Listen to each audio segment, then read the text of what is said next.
Some decisions are easy, like playing your favorite song. Other decisions are hard, like choosing the right credit card. But that's mostly because the financial system is complicated. There's so many offers, rates, and products, but which one's best for you? That's why we reinvented Credit Karma to do the hard work for you. We scan for the latest offers from our trusted partners to help you find the best financial hits for your unique situation. That way you can spend less time saying, huh, and more time doing, well, anything. Download Intuit Credit Karma today and get everything you need to outsmart the system. Allstate wants to remind fans that mayhem is everywhere. Like when your fantasy league meets up at your house. Everything's great until the hot plate gets too hot for the tablecloth. Now your kitchen's up in smoke. And if you don't have the right home insurance coverage, the cost to fix this is anything but a fantasy. So switch to Allstate, save money, and get protected from mayhem like this. Not available in every state based on coverage selected, subject to terms, conditions, and availability. Savings vary.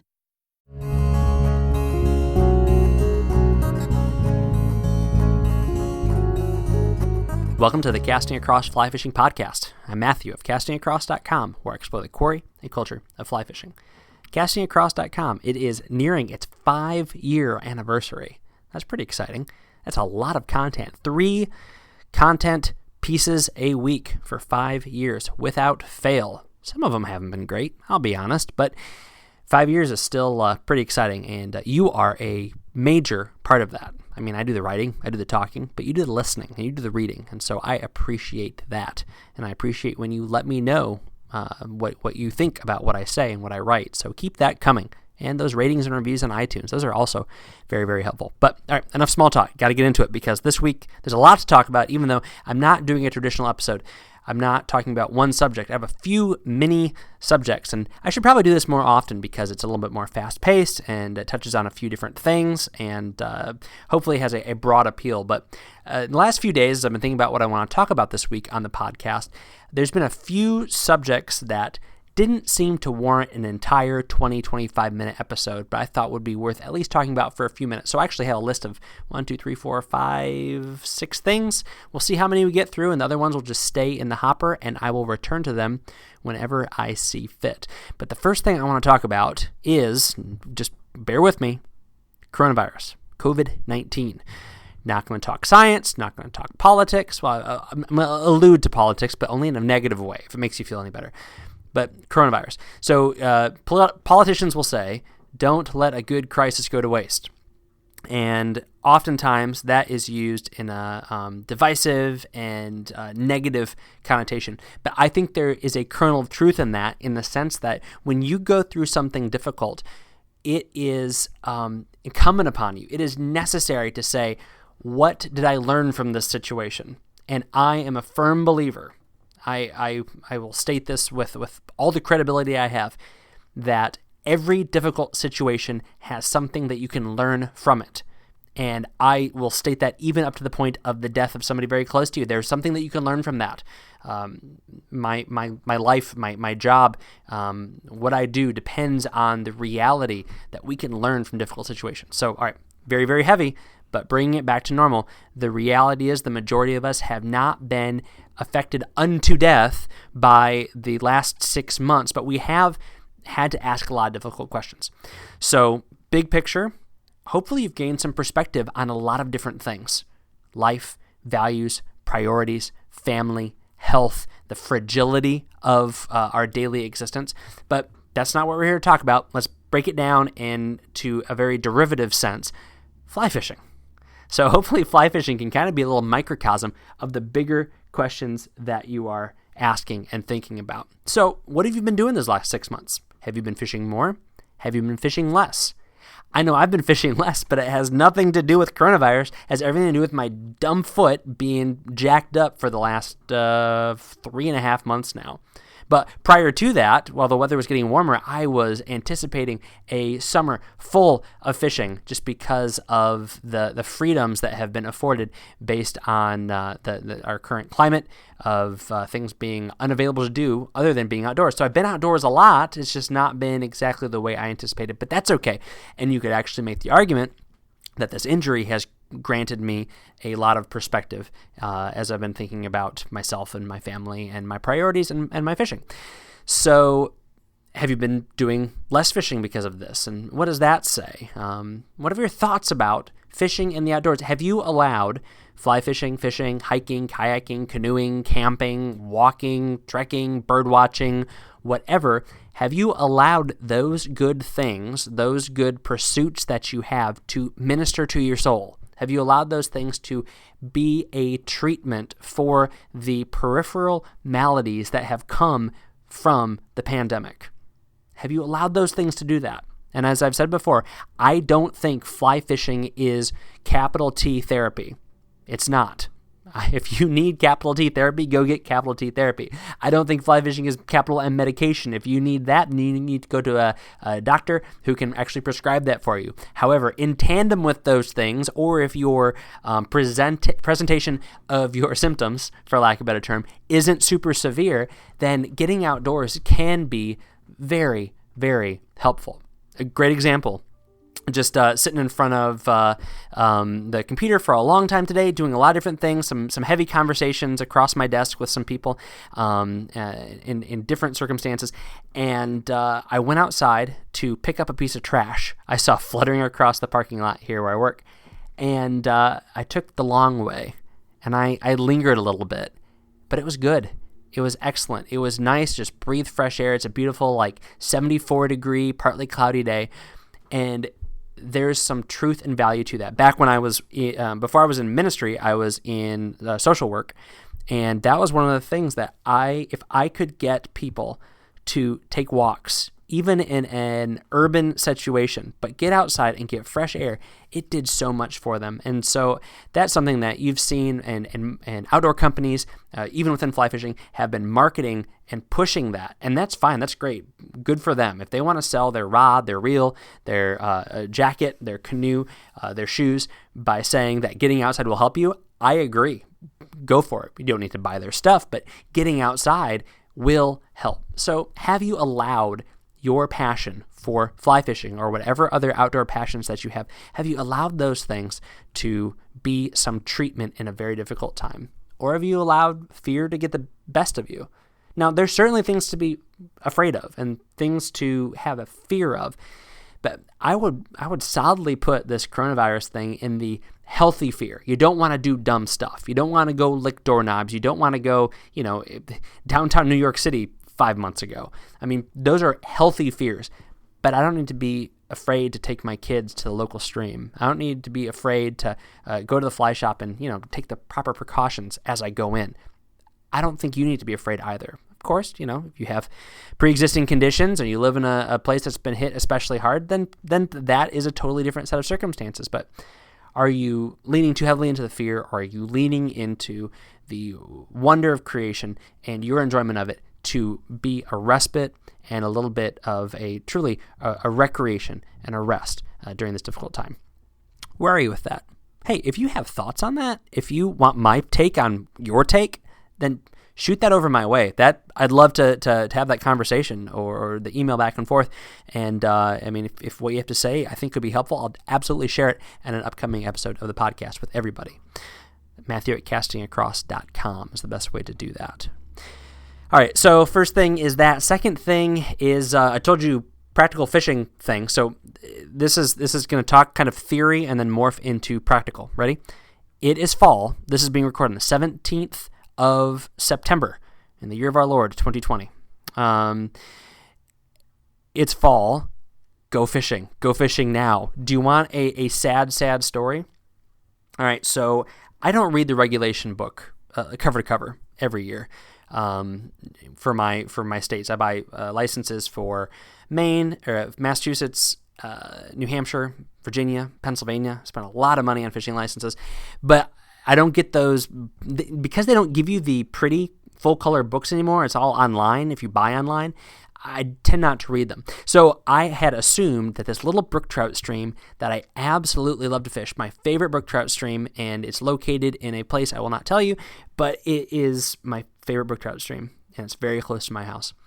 And in previous years, it closed at the end of September. They recently switched it to middle of September, and I am 2 days past the middle of September. I missed out. I missed out on my chance to go fishing in this little stream in the fall.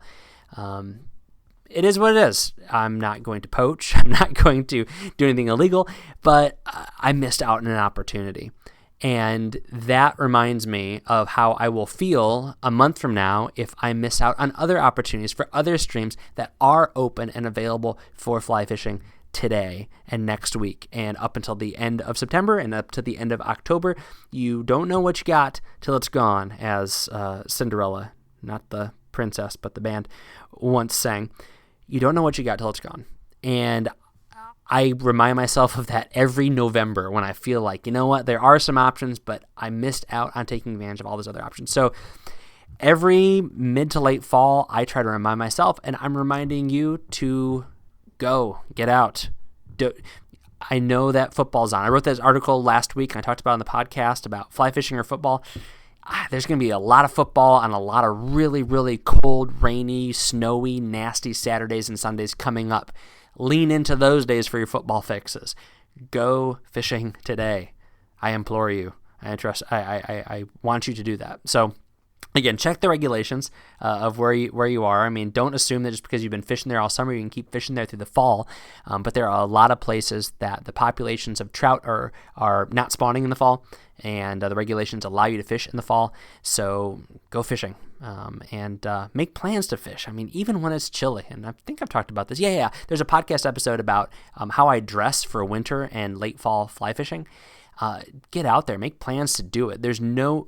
It's silly to me. We kind of have our big fishing trip plans, and we think about spring, summer. Fall is spectacular, and there's actually something very refreshing about taking a break kind of after we get back in the swing of things, especially if you have kids or you work in some sort of job that follows the seasonal flow where there's this natural summer lull.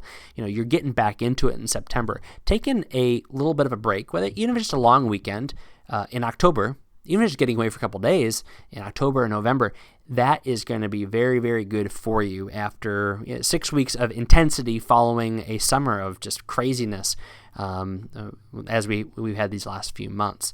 And it'll also give you a little bit of shot in the arm going into the holiday season. So make plans to go fishing today, make plans to go fishing later this fall. So, okay, I said this was transition from the theoretical and the conceptual to the practical. And I did want to talk about warm water fishing in the fall, because it's still absolutely an option. Water temperature matters a lot more than air temperature. And by and large, water temperature takes a lot longer to cool down than air temperature does. I've had some high 30s weather here in the middle of the night in New England, but it's still mostly temperatures in the high 60s and 70s throughout the day. And so the weather of the, what you feel isn't necessarily translating one-to-one of the temperature of the water, so what those fish are going to feel. So I'm talking primarily warm water fish because their water is warmer. So here's my kind of tips for attacking. Attacking is really severe for fly fishing, but you know what I mean. Getting after fish in warm water situations still into the fall. I say go in the late afternoon and the evening, because if the water has dipped in temperature, and it does dip in temperature overnight because there's no sun and because the temperature gets cooler, and that has to do with there not being sun. I'm not a weatherman, but I kind of get that concept. So late afternoon and evening is the way to go, especially if you're wanting to target the shallows because you're on foot or you that's where you're confident fishing. Then allowing that midday sun to warm up the shallows will get those fish coming out of the depths or out of the deeper water and up towards the shallows where you have access to them. So the morning times aren't going to be as productive under normal circumstances because the water is going to be cooler. The fish aren't going to be shallow. So you have another great excuse to not have to wake up early and get out there. This is a great time, as is really all year, for fishing after work and into the evening. So even as the air begins to cool down and you might say nothing's going to be biting, that water is still going to be warmer from that day and from the temperature of the day. So get after it and don't feel like you're missing out on anything. And I think along those same lines, I would say fish the sun.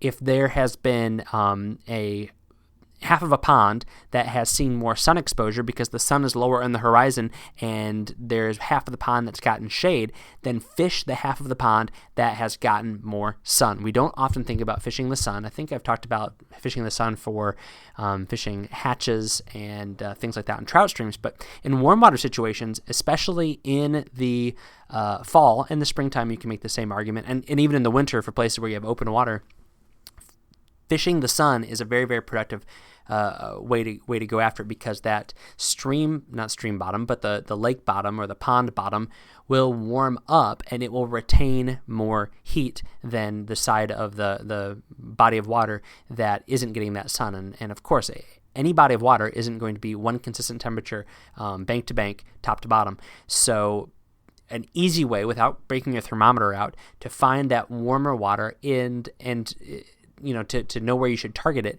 is to fish the sun. Fish that side of the pond that got more sun exposure, especially in the middle to later part of the day. And you're going to find bugs going that direction, and the little fish follow the bugs, and the big fish follow the little fish. So that is just a great way to kind of find some fish in a time of the year that could potentially be difficult. And I would say the last thing that I've found is helpful as I'm fishing late fall is to start slow. Don't feel like because you saw a couple of fish splashing, busting bait, things like that you can throw a topwater popper and just jerk it across there. I mean, watch the frogs. There's still frogs out this time of the year, but are they going crazy when they're swimming? Watch the bait fish. They're not moving as fast because that water temperature is dropping, and because they're cold-blooded animals, they're going to be acting in a responsive way to their environment. So I say start off slowly. You can always go quicker and quicker until you find what the fish are doing. But more often than not, unless you have some fish that are acting very, very aggressively, and you can key in on that quickly, I think that I'm better off when I start out slowly. Nice, slow strips, nice, slow retrieve. Big twitches, big jerks with my line hand and my rod tip, but a slow retrieve that I then work up towards a more moderate retrieve or even a fast retrieve. But I like to start slow and work my way up, as opposed to maybe in the middle of summer, when the fishing's really hot, to start fast and then slow down as needed. So just some thoughts to fishing warm water this time of year. And unlike trout fishing, unless you plan on fishing through the ice, which is a perfectly noble and fun pursuit, you do have a finite amount of time to be chasing these fish with a fly rod. And so definitely get after them. If you want to catch a few more bass, go for it. Unless you have, an option where there's a warm water release, which is another thing to, now's a good time to figure that out. This is on my notes, so we're probably going to miss a couple things I plan on talking about, but now is a good time to get your bearings around warm water releases. So if you have a sewage plant or a power plant or some other sort of warm water discharge in a body of water like a lake or a river, now is the time when it's not going to be cold and covered in ice for you to go and kind of scout that out and figure out access and figure out what the bottom is like, figuring out where you can wade, where you can't wade, how you can cast. And even if the fishing isn't particularly great in those spots right now, finding warm water releases in the fall is going to pay off in big time in the wintertime when there's ice everywhere but those spots, and you might have to be much more deliberate on your approach and how you're fishing them. So think about that as you are planning for fishing this winter. All right, I got 4 or 5 more topics. Just want to touch on one more thing, and this is more of a kind of covering my rear end from an ethics standpoint. So I talk about gear a lot. I talk about stuff a lot. And as I've said before, fly fishing isn't about stuff, but it includes stuff. And if you have the means and you have the enjoyment from a nice reel or a nice pack or a nice rod or some good-looking flies, then as long as it's the responsible thing to do for your financial situation and you're not, being, just silly with your money, then go after it. There's nothing wrong with it. I don't think that people should preach that you need the best stuff, and I also don't think that people should preach that it doesn't matter what you have. It's kind of somewhere in that middle. And I think probably bell curve-wise, most people fall in that middle, where people say, I'm going to buy what I can afford and use what works for me. So that being said, I can't say it enough. I'm going to touch on this next week with an article I'm going to write about some new tools that are coming out. On that low end, it really does pay to spend a little bit more, like $5 more for a pair of scissors or a pair of hemostats. It really does pay. And that's small money, that's stuff you can afford. I mean, but just a thought I had, this isn't the most important thing. I don't think it's the most important thing. Dollars spent on gear does not translate into fish caught. However, there are some things where if you can afford $2, $3, $4, $5, $10 more on some things you're going to use a lot, you're going to really, really get a lot out of it. And so something that was on my mind and made its way into my notes. This week on the website, castingacross.com, 2 articles. First one was called Fly Fishing Indoor Football. I think earlier in the podcast I said that this was last week. That's how fast things are going these days. We went from this real slow period of pandemic, and now things are ramping up. So I said I put this article out last week. I put this article out only 3 days ago. It's called Fall, Fly Fishing and or Football. And this is something I've touched on a few times over the course of the lifespan of castingacross.com. But fall means fishing, and fall also means football. And there is still football, and whether you're a college fan, NFL fan, whether kind of the turn things have taken socially has soured you on sports, whatever, if you still have a desire to watch football, there's a time to do it and a time not to do it. And I alluded to that earlier. Early fall, if you're up in the air, go fishing instead of watching football. And then later in the season, especially if you live around like steelhead or around salmon, time your trips to the river around big games if you can afford to not watch it. Don't catch that MAC championship if you don't care about any teams in the MAC, but that's in January. So, I mean, there's still good steelhead and salmon fishing in January in some places, but that's just an example of something I talk about. And then some other fly fishing and football related content in that article.